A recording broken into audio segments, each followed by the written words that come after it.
A paz do Senhor Jesus Cristo. A mensagem de hoje se intitula Poder na Fraqueza e está baseada na leitura de 2 Coríntios, capítulo 12, a segunda carta de Paulo aos Coríntios, no capítulo 12, versículos 9 e 10, que vão dizer o seguinte para nós. E disse-me, a minha graça te basta, porque o meu poder se aperfeiçoa na fraqueza. De boa vontade, pois, me gloriarei nas minhas fraquezas, para que em mim habite o poder de Cristo. Por isso, sinto prazer nas fraquezas, dizia Paulo, nas injúrias, nas necessidades, nas perseguições, nas angústias, por amor de Cristo. Por quê? Porque quando eu estou fraco, então eu sou forte. Parece contraditório essa mensagem, meus irmãos? Sim, conforme a lógica humana, parece bastante contraditório e difícil de compreender. E por que isso? Porque o reino de Deus muitas vezes tem uma lógica que é oposta, é contrária à lógica do homem. A lógica de Deus, ela está acima, ela é superior. É por isso que lá em Isaías 55, do 8 ao 10, vai dizer o seguinte: porque os meus pensamentos, diz o Senhor, não são os vossos pensamentos, nem os vossos caminhos são os meus caminhos, diz o Senhor. Porque assim como os céus são mais altos do que a terra, assim são os meus caminhos mais altos do que os vossos caminhos. E os meus pensamentos mais altos do que os vossos pensamentos. Porque assim como descem a chuva e a neve dos céus e para lá não tornam, mas regam a terra e a fazem produzir e brotar e dá semente ao semeador e pão ao que come. Assim será a palavra que sair da minha boca. Bom, meus irmãos, então a lógica de Deus, ela é mais elevada do que a do homem. E aí, qual é o contexto dessa passagem de Paulo? De 2 Coríntios, capítulo 12, versículo 9. Paulo, anteriormente, está contando pelas diversas dificuldades pelas quais ele passou por causa de defender o evangelho, porque defendia a sua fé em Cristo. Ele passou por perseguições, duras perseguições, provas. Ele foi chicoteado diversas vezes. Ele sofreu naufrágio diversas vezes. Ele foi apedrejado. Ele foi tido quase como um morto.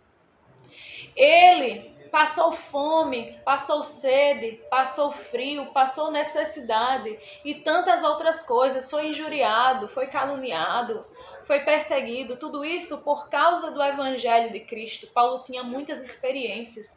E Paulo, narrando estas experiências, ele vai falar quando ele foi levado, transportado, talvez em visões, talvez ele teve um arrebatamento de espírito e foi levado aos altos céus, e lá ele viu coisas que ao homem não é permitido ver. Ele ouviu coisas maravilhosas que ao homem não é permitido ouvir. E aí Paulo disse, para que eu não me exaltasse com a maravilha, com o esplendor, com a excelência das coisas que me foram reveladas, foi-me dado um espinho na carne, para me esbofetear como mensageiro de Satanás, para fazê-lo lembrar de que ele é um homem finito, falho, fraco, um homem apenas frágil. E aí nós entramos no cerne deste versículo que nós acabamos de ler. Quando eu estou fraco é que eu estou forte.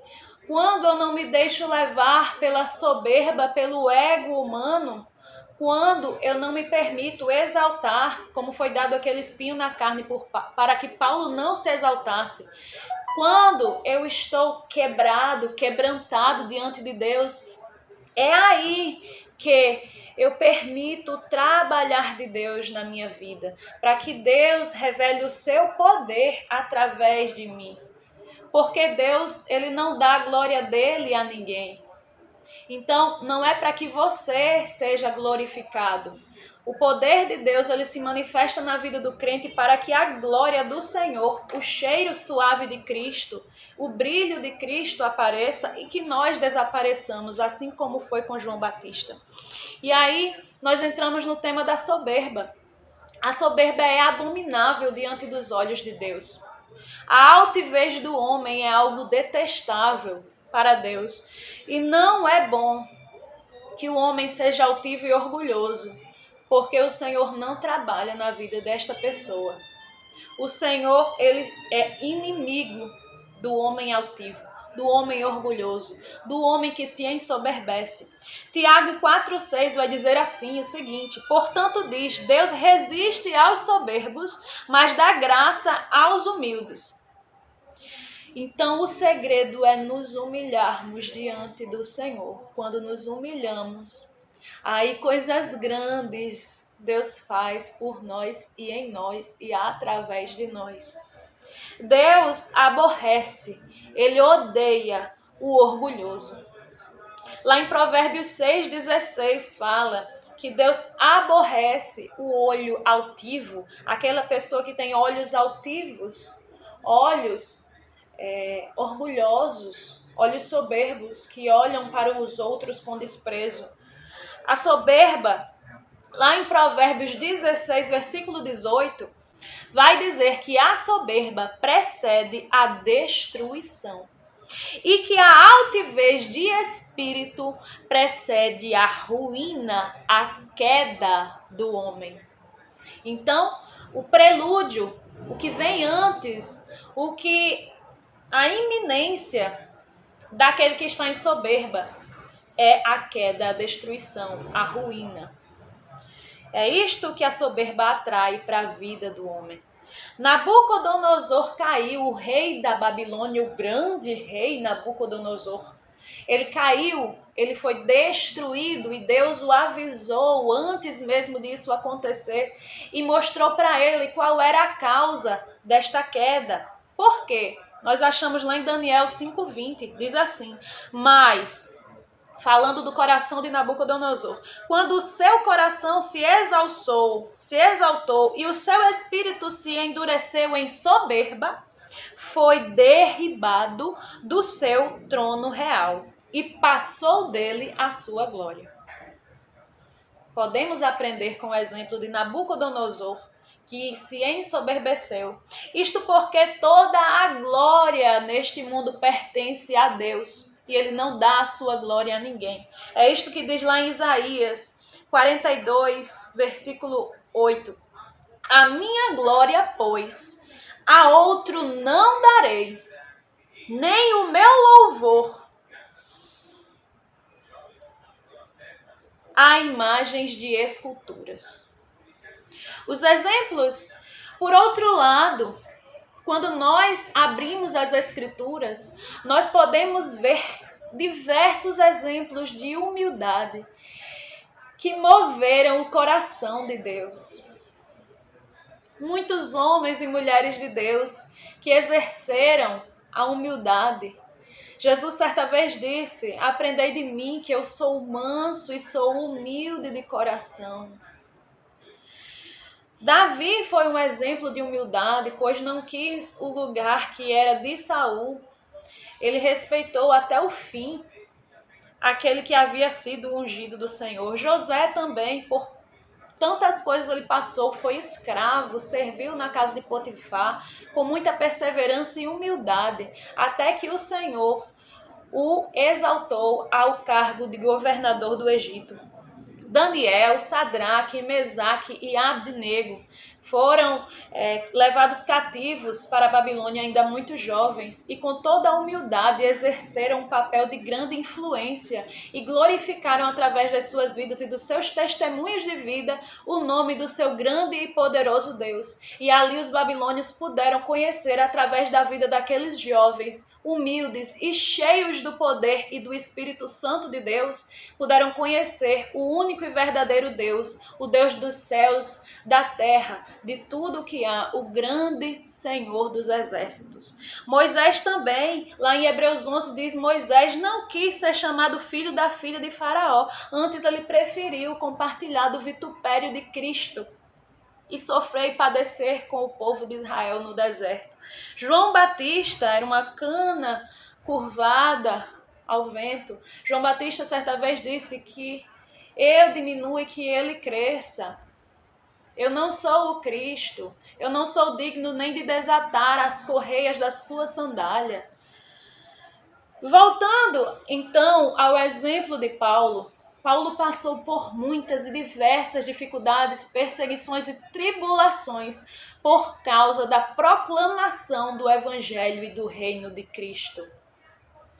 E tudo isso nos revela que quando nós nos quebramos diante de Deus, como vasos de barro que se quebram na mão do oleiro, para que ele refaça conforme a sua vontade, assim devemos ser nós.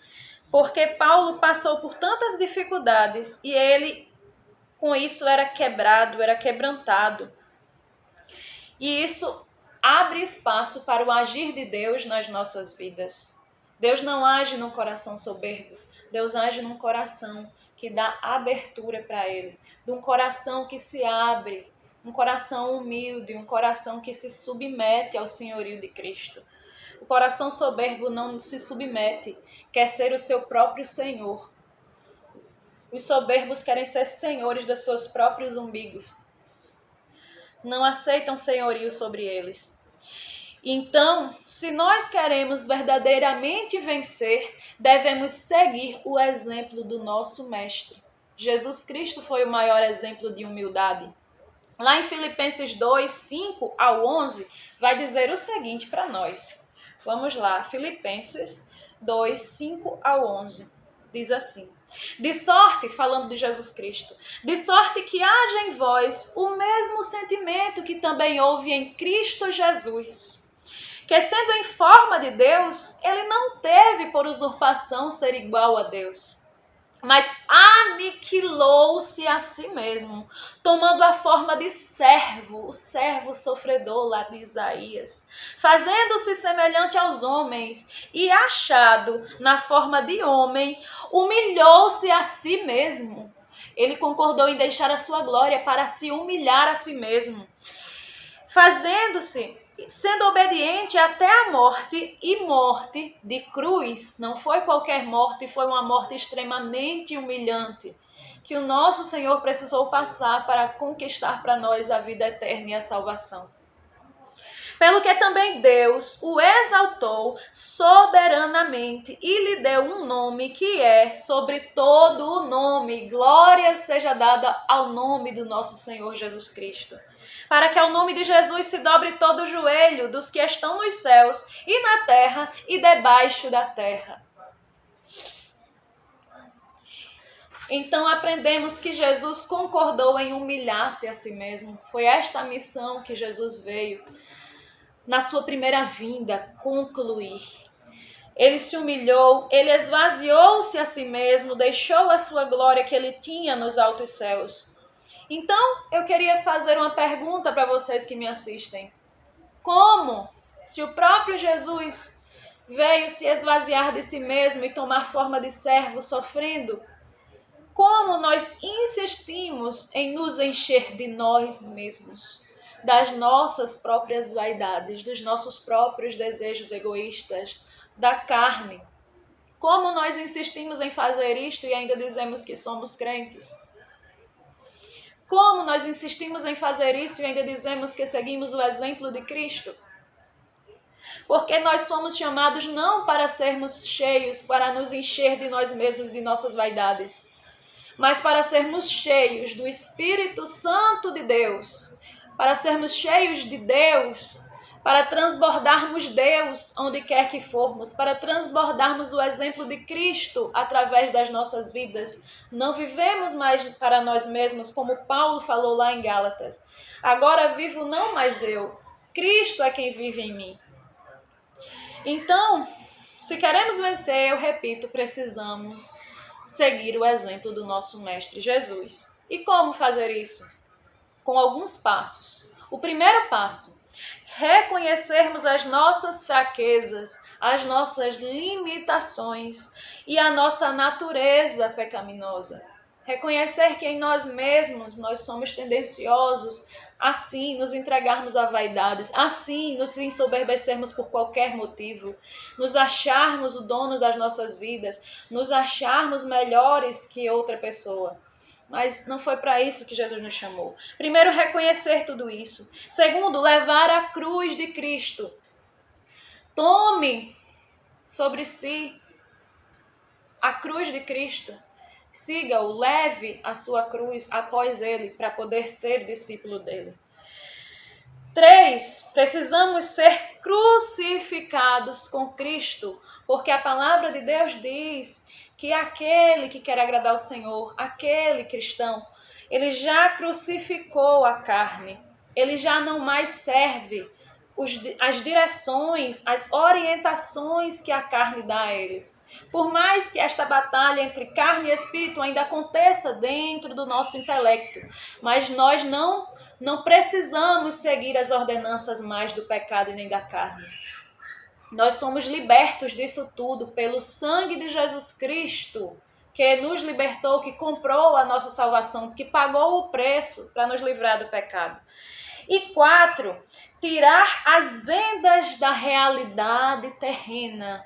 Abrir, deixar que o Espírito Santo abra os seus olhos espirituais. Deixar que o Espírito Santo faça o seu trabalho no seu coração para tirar a venda da realidade terrena, que é uma realidade de vaidades. Tudo é vaidade. Foi o que o pregador lá em Eclesiastes falou a respeito da realidade daqueles olhos terrenos, né? E a Bíblia diz que nós não vivemos mais pela vista, nós vivemos por fé e não por vista. Nós precisamos, no 5º passo, deixar que o poder de Cristo se revele em nós, através de nós, depois de tudo isso que eu estou falando para você. O 5º passo é deixar o poder de Cristo se revelar em nós, porque assim nós estaremos prontos para sermos canais, instrumentos da graça de Cristo. Da graça de Cristo e do seu reino, da graça salvadora, da maravilhosa graça. Ela vai poder ser expressa através da sua vida e aí você vai estar pronto para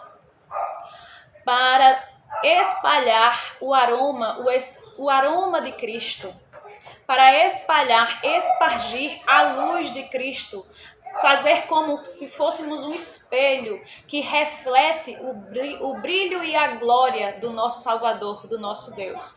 Lá em 2 Coríntios 4, diz assim: temos este tesouro em vasos de barro, para que a excelência do poder seja de Deus e não de nós.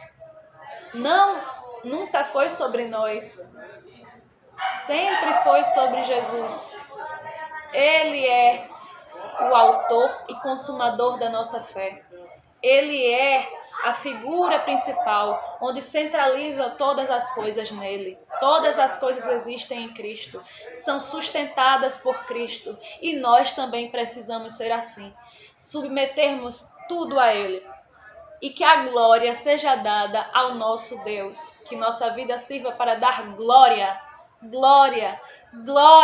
ao Senhor que nos comprou, não com ouro e nem com prata, mas pelo precioso sangue derramado por Jesus no Calvário. Salmo 115:1. Que possamos dizer isso com os nossos corações, que possamos proclamar e declarar que essa é a nossa vontade e que, se não é ainda, ore e peça para que seja a vontade do seu coração, a vontade mais íntima do seu coração.